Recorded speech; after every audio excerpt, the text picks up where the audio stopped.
Little Lord Fauntleroy, страница 74, Chapter 6. When Mr. Hobbs' young friend left him, he really began to feel very lonely indeed. The fact was, Mr. Hobbs was not a clever man, or even a bright one. He didn't know how to amuse himself. He just read the newspapers and added up his accounts. Страница 75. At first it seemed to Mr. Hobbs that Cedric was not really far away and would come back again, but as the days passed on and this did not happen, Mr. Hobbs felt very dull and uneasy. He did not even enjoy his newspaper as much as he used to. This went on for 2 or 3 weeks before a new idea came to him. He would go to see Dick. So one day, when Dick was very hard at work blacking a customer's boots, a short, stout man with a heavy face and a bald head stopped on the pavement and stared for 2 or 3 minutes at the boot black's sign. He stared at it so long that Dick said, "Do you want a shine, sir?" The stout man came forward deliberately and put his foot on the rest. "Yes," he said. When the bootblack fell to work, the stout man looked from Dick to the sign and from the sign to Dick. "Where did you get that?" he asked. "From a friend of mine," said Dick. "He's in England now." "I know him," said Mr. Hobbs, wiping his forehead. "We were friends." They had so much to say to each other that it was not possible to say it all at one time. So it was agreed, страница 76, that the next night Dick would make a visit to the store and keep Mr. Hobbs company. This was the beginning of their friendship. They saw each other often, and Mr. Hobbs was much more comfortable and less desolate. One day he received Fauntleroy's letter and read it several times, both to himself and to Dick. At about the same time Dick also got a letter from the boy. They both found great pleasure in their letters. They read and reread them and talked them over and enjoyed every word of them. And they spent days over the answers they sent to Cedric. A few days later, Mr. Hobbs received another letter from Cedric. He picked it up and opened the envelope. Then he unfolded the letter and read it. Cedric informed his friend about another grandson of the Earl, who had every right to be Lord Fauntleroy. He was the son of the Earl's eldest son, and the only heir by law. So now Cedric was only a grandson, but not an heir of the Earl. Mr. Hobbs fell back in his chair. The letter dropped on his knee. When Dick learned about it, he was amazed and worried. "They're trying to rob him," Mr. Hobbs exclaimed, and Dick agreed with him. Страница 77. A few days after the dinner party at the castle, almost everybody in England who read the newspapers knew the story of what had happened in Dorrington.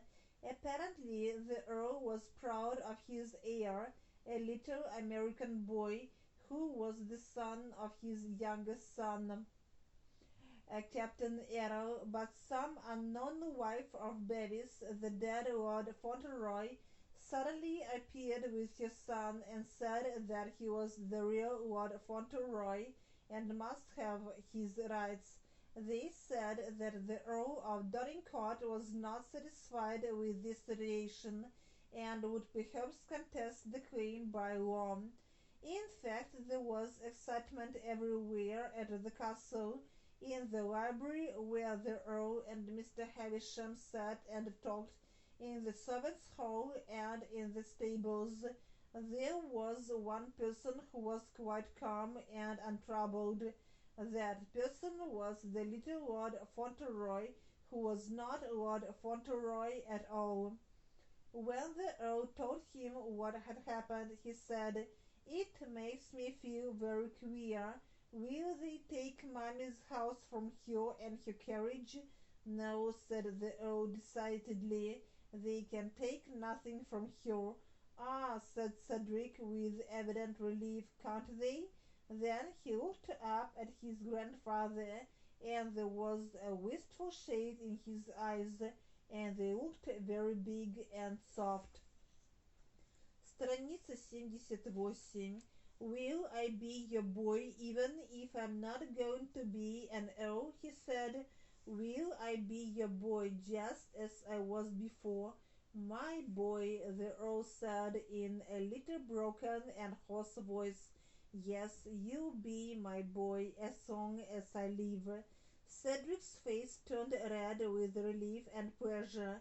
He put both his hands deep into his pockets and looked squarely into his noble relative's eyes. "Well, then, I don't care about being the Earl at all," he said. "I thought I couldn't be your boy if I'm not going to be the Earl. That was what made me feel so queer." The Earl put his hand on his shoulder and drew him nearer. "They will take nothing from you," he said, breathing hard. "Whatever comes, you will have all that I can give you." Within a few days after she had seen Mr. Havisham, the woman who claimed to be Lady Fauntleroy came to the castle and brought her child with her. She was sent away. The Earl would not see her. She was told at the door his lawyer would handle her case. The woman drove away. She was half frightened, half angry.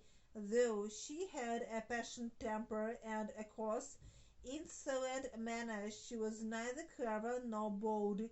She didn't expect to meet with such opposition. Страница 79. Later, the lawyer said to Mrs. Errol, "She is evidently a person from lower classes. She is uneducated and quite unused to meeting people like us on terms of equality. She does not know what to do. She is frightened." The Earl didn't receive her, but I advised him to go with me to the inn where she is staying. When she saw him enter the room, she turned white, then threatened and demanded in one breath. The fact was that the Earl simply stared at her as if she were some repulsive curiosity. He let her talk until she was tired, and then he said, "You say you are my eldest son's wife. If that is true, the law is on your side. In that case, your boy is Lord Fauntleroy, but I don't want to see you and your child so long as I live." And then he turned his back upon her and went out of the room. Not many days after that, Mrs. Errol received a visitor. When Mrs. Errol entered the drawing room, a very tall old man was standing on the tiger-skin rug. He had a handsome, grim old face with an eagle profile, a long white mustache, and an obstinate look. "Mrs. Errol, I believe," he said. "Mrs. Errol," she answered. "I'm the Earl of Dorincourt," he said. He paused a moment to look into her eyes.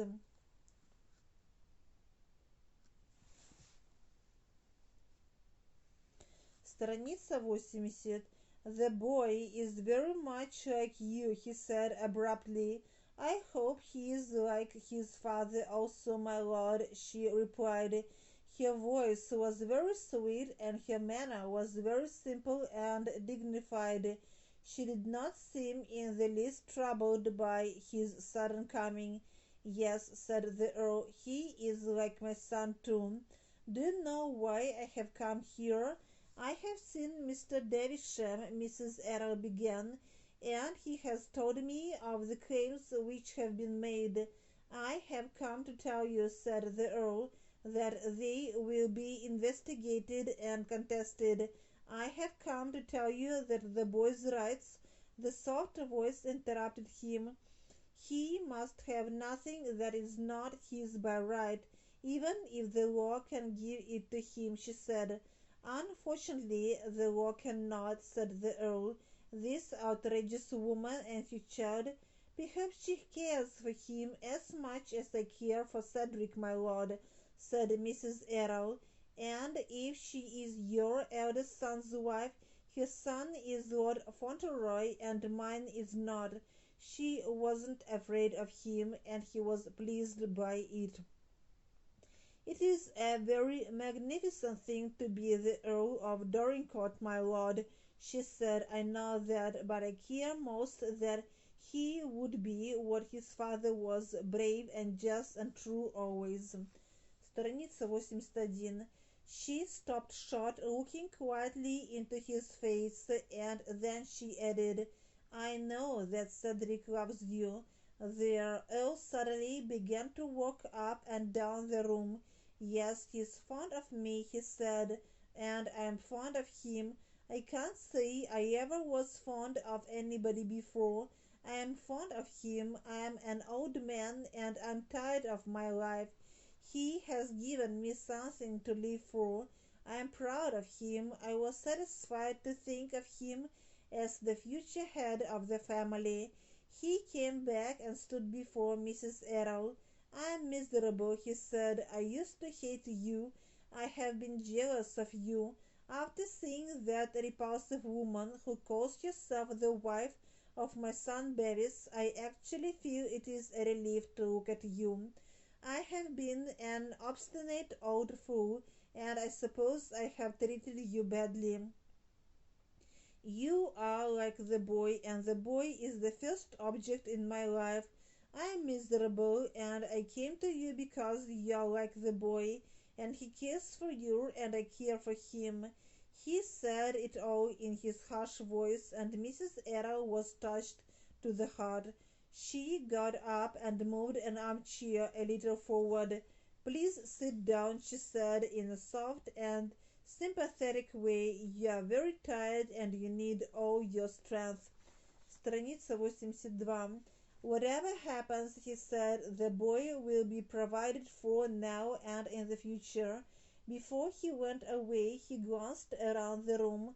"Do you like the house?" he demanded. "Very much," she answered. "This is a cheerful room," he said. "May I come here again and talk this matter over?" "As often as you wish, my lord," she replied. Helpful words and notes. The fact was, дело в том, что this went on, так продолжалось, was very hard at work, усердно работал, fell to work, принялся за работу, keep Mr. Hobbs company, составить компанию мистеру Хоббсу, contest their claim by law, оспорить из суде, as long as I live, пока я жив, whatever comes, что бы ни случилось. She was told at the door, у входа ей сказали, from lower classes, из низших слоев общества, on terms of equality, на равных, as if she were, словно она была, stopped short, неожиданно замолчала.